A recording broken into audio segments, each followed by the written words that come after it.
मतदान झाल्यावर 23 नोव्हेंबरला निकाल झाला की डिसेंबरचे पैसे तुमच्या खात्यामध्ये आम्ही टाकणार। नमस्कार शेतकरी मित्रांनो, तुम्ही बघितलंच असेल की आता जे काही लाडक्या बहिणींसाठी मुख्यमंत्री एकनाथ शिंदे यांनी सांगितलं होतं की 23 नोव्हेंबर नंतर लगेच आम्ही लाडक्या बहिणींच्या अकाउंटमध्ये आता 2100 रुपये, बरं का, आता 1500 रुपये नाही येणार, 2100 रुपये तुमच्या अकाउंटमध्ये येईल।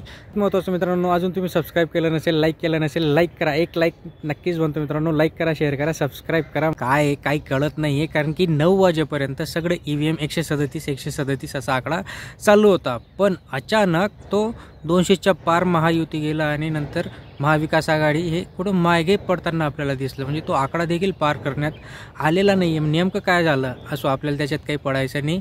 हे सरकार जे आलं आहे आता, या सरकारने फक्त यांचा शब्द पाळायला पाहिजे, एवढंच आपलं म्हणणं आहे। कारण की ज्या पद्धतीने यांनी आश्वासनं दिली आहे शेतकऱ्यांसाठी, भावांतर योजना, लगेच भावांतर योजना आणू, भावांतर योजनेच्या अंतर्गत सगळ्या पिकांचं बोलले, बरं का फडणवीस, थोडंसं लक्षात ठेवा तुम्ही, सगळ्या पिकांसाठी आम्ही तुम्हाला भावांतर योजनेअंतर्गत तुम्हाला त्याचे अनुदान मिळवून देऊ। त्याच्यानंतर सोयाबीनला 7000 रुपये भाव मोदी देणार आहे, प्रत्यक्ष मोदी आला होता ना तिथे विदर्भामध्ये, तर मोदी देणार आहे 7000 रुपयांपर्यंत भाव। नंतर कृषीमंत्री, केंद्रीय कृषीमंत्री यांनी सांगितलं की 5000 तर आम्ही राज्य शासन देणारच आहे भावांतर योजनेअंतर्गत सोयाबीन कापूस अनुदानासाठी, पण अतिरिक्त 5000 रुपये अजून आमच्याकडून केंद्राकडून देऊ। तर हे ज्या काही गोष्टी, या ज्या काही गोष्टी त्यांनी सांगितलं की एवढ्या घोषणा, परत सरसकट कर्जमाफी, शेतकऱ्यांचा 7/12 कोरा करायचा, या सगळ्या गोष्टी व्हायला पाहिजेत मित्रांनो।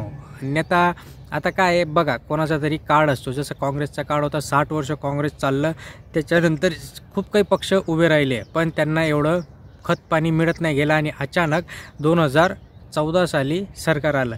त्याच्यानंतर आता काँग्रेसचंही तसंच आहे, आता जे काही इतर पक्ष देखील आहेत, पण याच्यामध्ये आता यांनाही किती 10-15 वर्ष झाले, ओके, त्याच्यानंतर यांचा पण एक काळ असेल, त्याच्यानंतर हे सरकार परत जाणार आहे। पण ह्या सगळ्या गोष्टींमध्ये आपला जो काही शेतकरी राजा आहे, बळीराजा आहे, याचं नुकसान व्हायला नको, एवढंच आपलं म्हणणं असतं, जेणेकरून शेतकऱ्याला, आता बघा शेतकऱ्याला एवढे आपण, तुम्हीही सोबत असता, मीही सोबत असतो, आपण राबत असतो शेतामध्ये, आपलं जे काही पीक असे या पिकासाठी आपण राबत असतो, आपल्याला जेणेकरून आपल्याला 2 वेळेचं, आपल्या शेतकऱ्याच्या जास्त काही अपेक्षा नाही आहेत सरकारकडून, बघा 2 वेळचं जेवण, ओके, राहण्यासाठी एक छोटंसं छत, नंतर आपले जे काही संतान आहे, आपले जे काही लेकरं आहे त्यांच्यासाठी थोडंसं व्यवस्थितरित्या एज्युकेशन, कमी पैशामध्ये, फुकटात पण मागत नाही, सगळ्यात महत्त्वाचं म्हणजे शेतकरी फुकटात पण मागत नाही, कमी पैशामध्ये शिक्षण, ह्या सगळ्या गोष्टी व्हायला पाहिजेत, एवढीच आपली अपेक्षा शेतकऱ्याची आहे। पण तीही अपेक्षा जर हे सरकार पुरं करत नसेल,